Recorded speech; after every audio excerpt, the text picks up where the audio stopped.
All right, good afternoon. Welcome to our midday briefing live on EBS.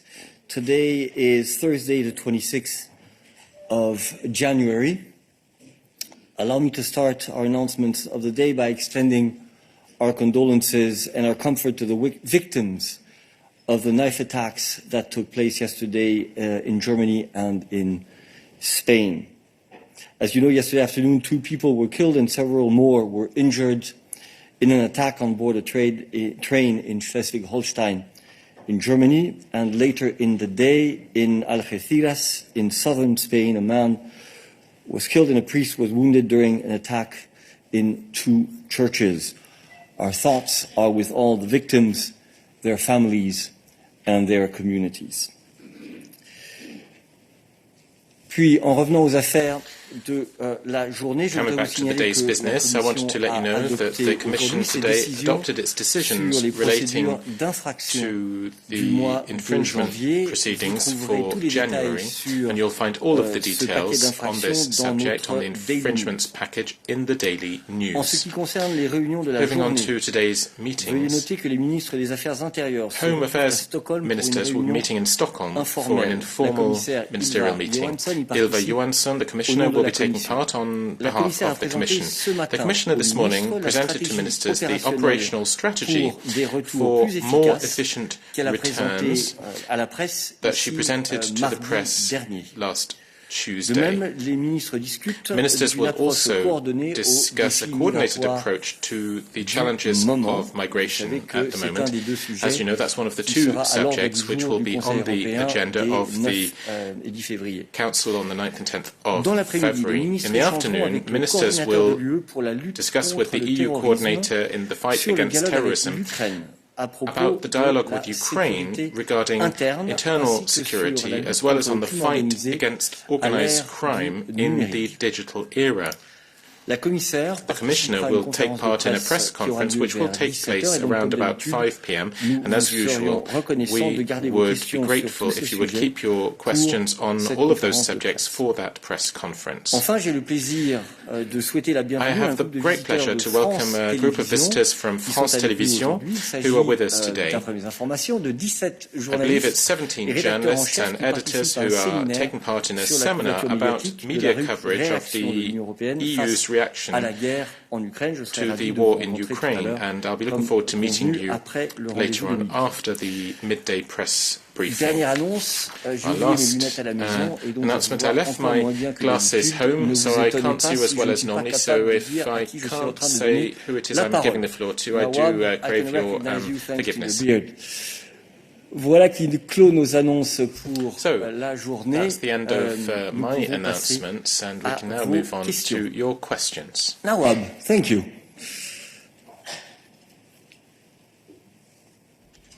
Thank you, Eric. I have 2 questions on foreign affairs. One is on the rising tensions in Palestine today, where Israeli soldiers have shot and killed 9 Palestinians, including an elderly woman.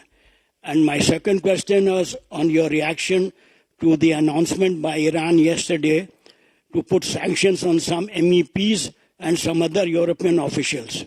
Thank you. Peter.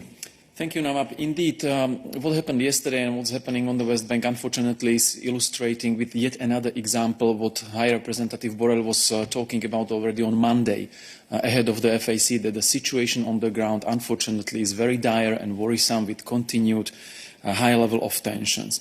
And the European Union has repeatedly expressed its grave concern about the increasingly high number of civilian casualties in the occupied Palestinian West Bank. Last year we saw a record number of casualties, of Palestinian casualties, the highest since 2006. This is a negative trend. This negative trend, of course, is to be seen also in the light of the wave of terrorist attacks in Israel last year. But unfortunately, this negative trend is continuing also, regrettably, this year. While we note Israel's legitimate right or its legitimate security concerns, we reiterate our position that the use of force and the use of lethal force must be proportionate and in line with the international law and only be applied as a last resort when it is strictly unavoidable and in order to protect life. So we once again call on both parties to do their utmost to de-escalate the situation and to end this vicious circle of violence. And on your second issue regarding the retaliation or the imposition of Iranian sanctions against also EU citizens and EU representatives. These Iranian measures, as we said before, because this is nothing new, these Iranian measures are purely politically motivated, and we as the European Union, we reject them fully. In contrast, the EU sanctions adopted recently in four rounds already have been adopted on a clear legal grounds with a clear justification based on the evidence about human rights violations by those who were sanctioned against the Iranian civilians and population. So we continue to call on the Iranian authorities to ensure the accountability and basic freedoms for its own people, for its own population, including the freedom of expression, and to stop the unacceptable repression and oppression that is being used in pushing back on their legitimate use of the right to protest and express their opinions in a peaceful manner. Thank you very much.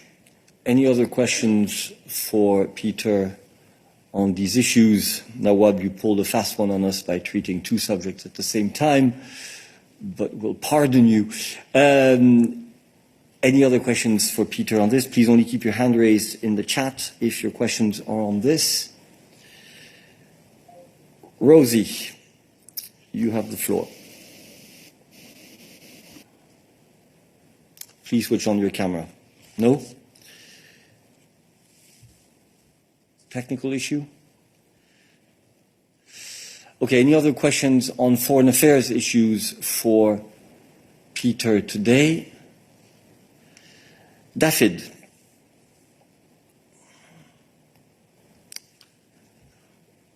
You have the floor. But you need your camera, please.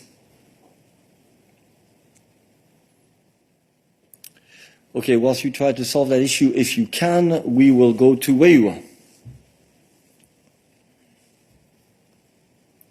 Weiwa, you have the floor. I have a question. Hold on.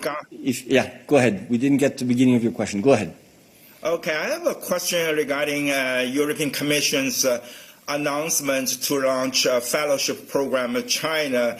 You know, I don't know if you could provide more detail. What's the rationale to launch this program? Who proposed this? What do you intend to achieve? Who can apply? When it's going to start first group? Will you engage the Chinese in this fellowship? Thank you very much.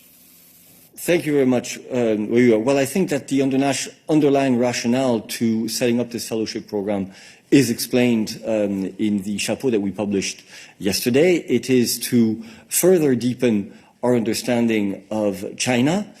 China is obviously an extremely important country and partner of the European Union, and whilst we of course have expertise in the European Union, we believe that we could further reinforce this across a series of policy fields. I'm not going to repeat them here. They were mentioned yesterday in the chapeau which we published.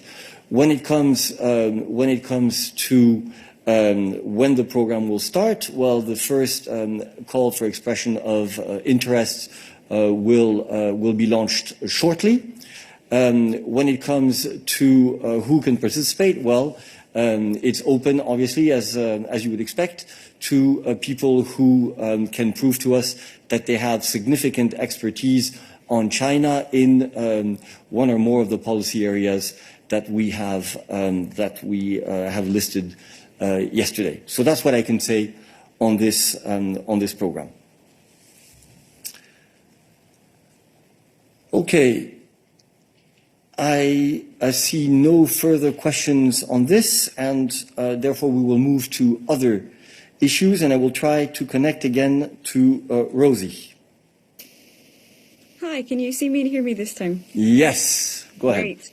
Yeah, so a foreign affairs question, but not on the previous issues. I know High Representative Borrell and a number of commissioners are in South Africa.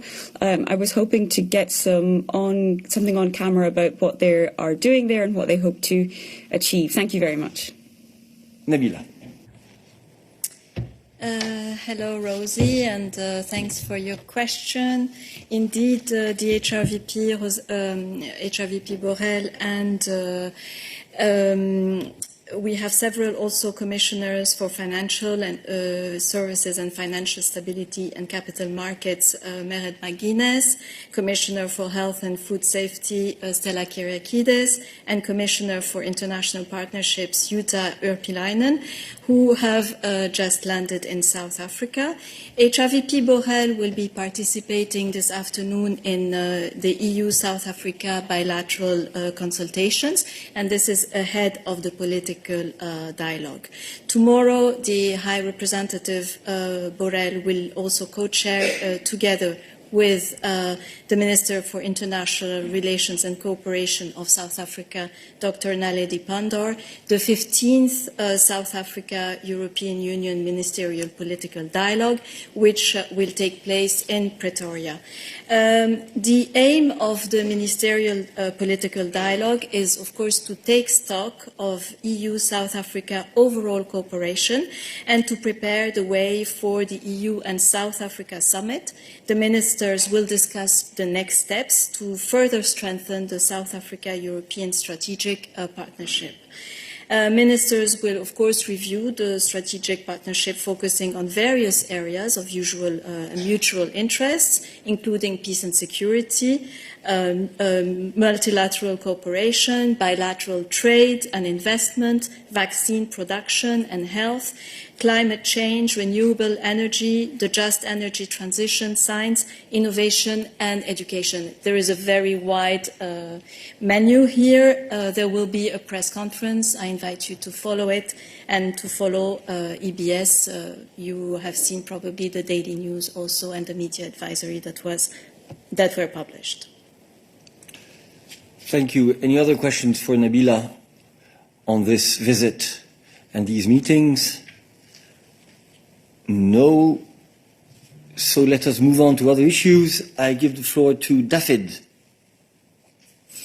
Yeah, it was for Peter. Sorry. Go ahead. Maybe Nabila as well. But it's just on the political background, the timeline for the sanctions, just the not the review, but just the setting of a price cap on petroleum products. I was wondering when that's being discussed and whether we're sticking to the time of doing it before the 5th of February. Thank you. Thank you very much. That would be for Dan, but obviously, indeed, the 5th of February is an important deadline in this respect. Dan.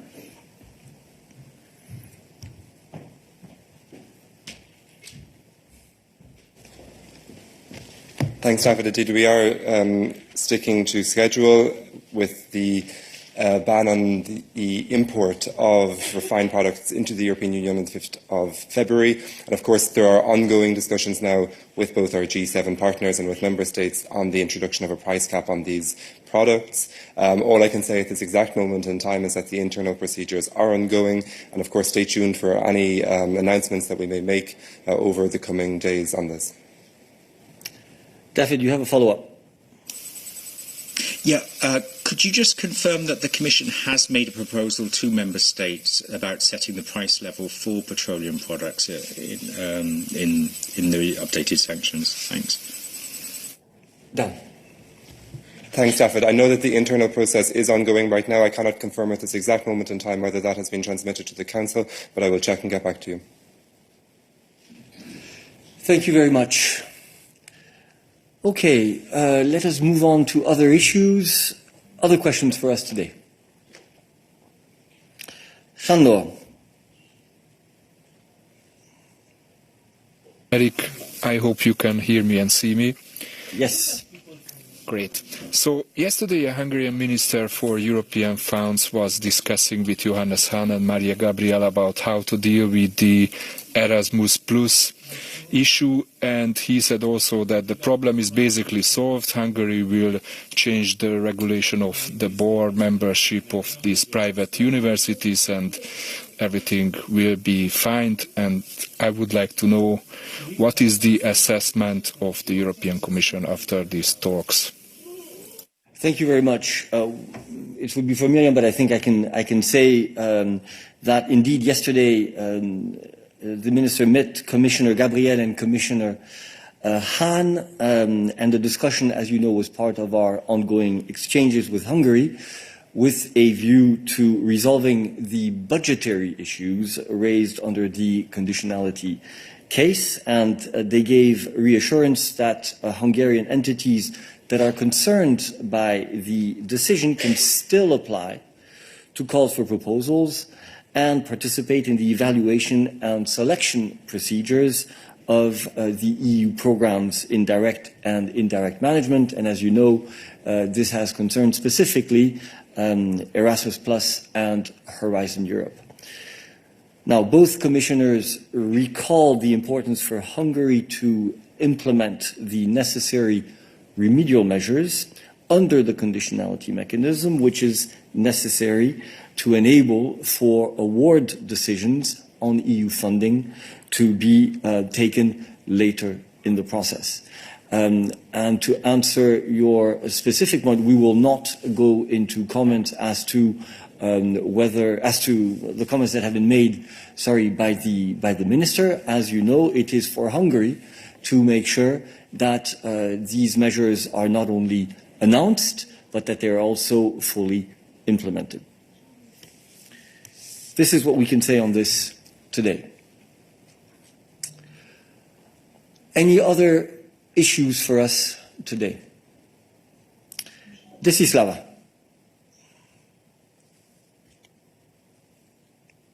Bonjour Eric, merci de nous donner la parole. Good morning, Eric. Thank you very much for the question. I'm from Bulgarian television. I'd like to talk about the sanctions and internal affairs, sanctions against Russia in particular. If a member state of the European Union delivers what we call European blue cards to Russian citizens and to Russian informants, is this a violation of European rules? Tu veux dire les carte bleue en français, c'est un terme un peu Well, the blue card in French is a very specific term. So this is a card that allows people to come and work in the European Union. That's a question for Anita, if I'm not mistaken.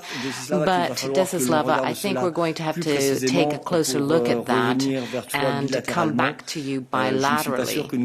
I'm not sure that we have all of the details for that particular case that you've mentioned to give you a reply right now. So we'll get back to you bilaterally. David, we come back to you, it seems. Yeah, it's a question for Tim. Well, please ask your question and I'll see who it's for. Okay, so it's on the biofuels. So there were cases of fraud several years ago, and the Commission moved in the 2018 directive to set up a database for certified biofuels. I mean, this is really important in ensuring that they're sustainable. I was just wondering if you can confirm the timeline of that, because the refineries, Fuels Europe wants a delay. There's a certified bodies at ISCC who wants a delay as well, is unsure. I was wondering, are you sticking to the timeline set in the 2018 Renewables Directive? Thanks. Tim, please.